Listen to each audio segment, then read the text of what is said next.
అంశం చూసుకున్నట్టయితే అమెరికాలో గడప దాటని భారతీయులు ఏదైతే బెంబేలెత్తిస్తున్న వీసా తనిఖీలు ఇళ్లకే పరిమితమైన వలసదారులు ట్రంప్ కట్టిన ఆంక్షలతో ఉక్కిరిబిక్కిరి విదేశాలే కాదు అమెరికా లోపలి ప్రయాణాలు రద్దు చేసుకున్న వైనం అగ్రరాజ్యంలో సందడి లేని న్యూయార్క్ కేఎఫ్ఎఫ్ ఎన్వైటీ సర్వేలో వెల్లడి. ప్రధానంగా చూసుకున్నట్టయితే అమెరికాలో ఇటు భారతీయులు బెంబేలెత్తుతున్నారు. ఎందుకంటే ఎవరైతే వలసదారులు ఇక్కడ నుంచి వీసా ఎవరైతే ఇండియా నుంచి అమెరికా వెళ్లారో ప్రథమంగా గనక చూసుకున్నట్టయితే వీసా ప్రాబ్లమ్స్ వల్ల ఎక్కడ బయటకు వస్తే ఇబ్బందులు ఎదుర్కొంటారో అని చెప్పి కూడా కొంతమేర ఎక్కడ వారు అక్కడ ఇంట్లో ఉండిపోవడం జరుగుతుంది. ఈ నేపథ్యంలో చూసుకున్నట్టయితే అక్కడ అమెరికాలో న్యూయార్క్ పార్టీ అనగానే చాలా గొప్పగా జరుగుతూ ఉంటుంది, వినూత్న స్థాయిలో చేస్తూ ఉంటారు. ఈ నేపథ్యంలో అక్కడ న్యూయార్క్ వేడుకల్లో కూడా ఎక్కడా కూడా సందడి కనిపించట్లేదు. ఇంతవరకు న్యూయార్క్ వేడుకలు కూడా అంతగా సందడి కనిపించట్లేదు అంటూ కూడా తెలుస్తుంది.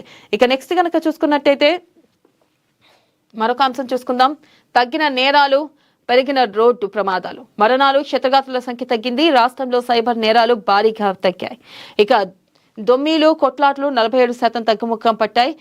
డ్రగ్స్ పై ఉక్కుపాదం మోపడంతో కేసులు పెరిగాయి. 2025 తెలంగాణ నేర వార్షిక నివేదిక విడుదల. దేశంలో పలు అంశాల్లో రాష్ట్ర పోలీసులే బెస్ట్. డీజీపీ ప్రధానంగా చూసుకున్నట్టయితే నిన్న డీజీపీ శివధర్ రెడ్డి మీడియా ముఖంగా కొన్ని అంశాలు చెప్పడం జరిగింది. 2025లో నేరాలు తగ్గాయని, రోడ్డు ప్రమాదాలు మాత్రం పెరిగాయంటూ, ఇటు మరణాలు, క్షతగాత్రుల సంఖ్య కూడా తగ్గింది అంటూ కూడా ఈ మేరకు ఆయన తెలపడం జరిగింది. అయితే వార్షిక నివేదికలో భాగంగా చూసుకున్నట్టయితే ఇటు రాష్ట్రంలో కూడా సైబర్ నేరాలు భారీగా తగ్గాయని, దొమ్మిలు, కొట్లాట్లు కూడా 47% తగ్గాయంటూ కూడా గత సంవత్సరంతో పోలిస్తే ఈ సంవత్సరం తగ్గినట్లుగా కూడా చెప్పారు. అలాగే డ్రగ్స్ పై ఉక్కుపాదం మోపడం వల్ల అనేక కేసులు నమోదయ్యాయంటూ కూడా ఆయన చెప్పడం జరిగింది.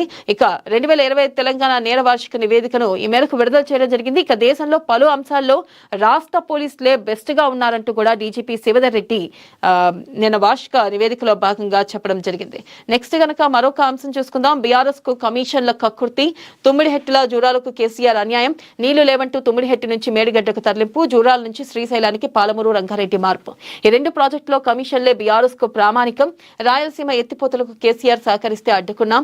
కృష్ణా ప్రాజెక్టులను 2.5 ఏళ్ల వ్యవధిలో పూర్తి చేస్తాం. ఆంధ్రజ్యోతితో నీటిపారుదల మంత్రి ఉత్తమ్ కుమార్ రెడ్డి. ప్రథమంగా చూసుకున్నట్టయితే ఏదైతే ఇటు ఉత్తమ్ కుమార్ రెడ్డి కూడా కొన్ని వ్యాఖ్యలు చేయడం జరిగింది.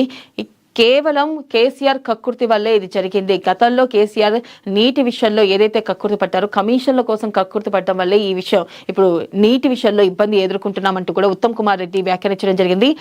తుమ్మిడిహెట్టిల జూరాలకు కూడా కేసీఆర్ అన్యాయం చేశారు. నీళ్లు లేవంటూ తుమ్మిడిహెట్టి నుంచి మేడిగడ్డకు తరలించారు.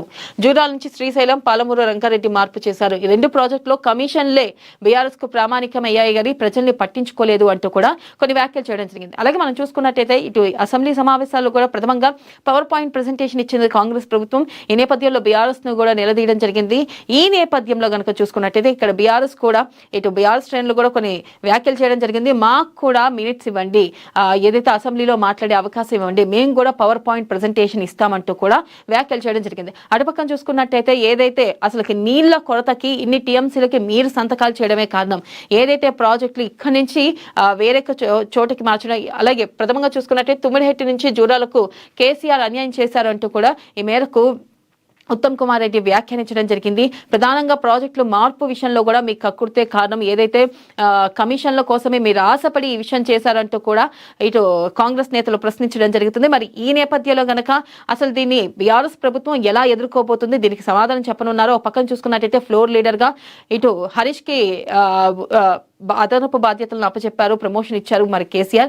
ఈ నేపథ్యంలో గనక కేసీఆర్ అసెంబ్లీకి వచ్చి ఈ అంశాలపై మాట్లాడతారా, ఒకవేళ గనక మాట్లాడితే ఈ అంశాల గురించి సరైన సమాధానం చెప్తారా, అలాగే కేసీఆర్ వస్తారా లేదా, లేకపోతే కేసీఆర్ కు బదులుగా ఎవరినైతే ఇప్పుడు ప్రమోషన్ ఇచ్చారో హరీష్ రావే మాట్లాడతారా అనేది కూడా కొంతమేర ఆసక్తి నెలకొంది. అలాగే చూసుకున్నట్టయితే కూడా ఇటు కాంగ్రెస్ ని కూడా ఇటు బీఆర్ఎస్ మాకు కూడా అసెంబ్లీలో మాట్లాడే పర్మిషన్ ఇవ్వండి, మేము కూడా పవర్ పాయింట్ ప్రెజెంటేషన్ ఇస్తామంటూ కూడా ఇటు బీఆర్ఎస్ అడగడం జరుగుతుంది. మరి ఈ నేపథ్యంలో ఒకవేళ నిజంగా కాంగ్రెస్ ఇస్తుందా, ఇచ్చే అవకాశాలు ఉన్నాయా, మరి ఆ మినిట్స్ ని మాట్లాడే అవకాశం ఇస్తుందా లేదా అని కొంతమేర సందిగ్ధం నెలకొంది.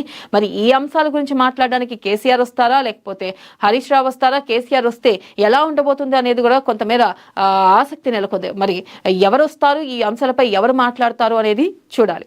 నెక్స్ట్ మరొక అంశం కనుక చూసుకున్నట్టయితే 10 రోజులు టోల్ వద్దు, జనవరి 9 నుంచి 18 వరకు హైదరాబాద్ విజయవాడ హైవేపై టోల్ వసూలు చేయొద్దు, గడ్కరీ మంత్రి కోమటిరెడ్డి లేఖ.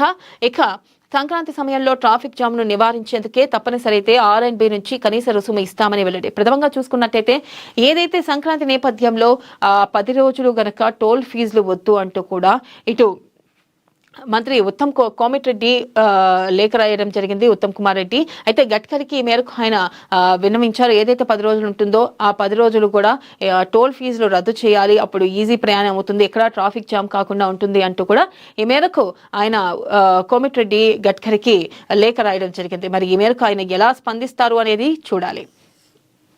ఇక నెక్స్ట్ గనక చూసుకున్నట్టయితే సూటిగా సుత్తి లేకుండా కోర్టు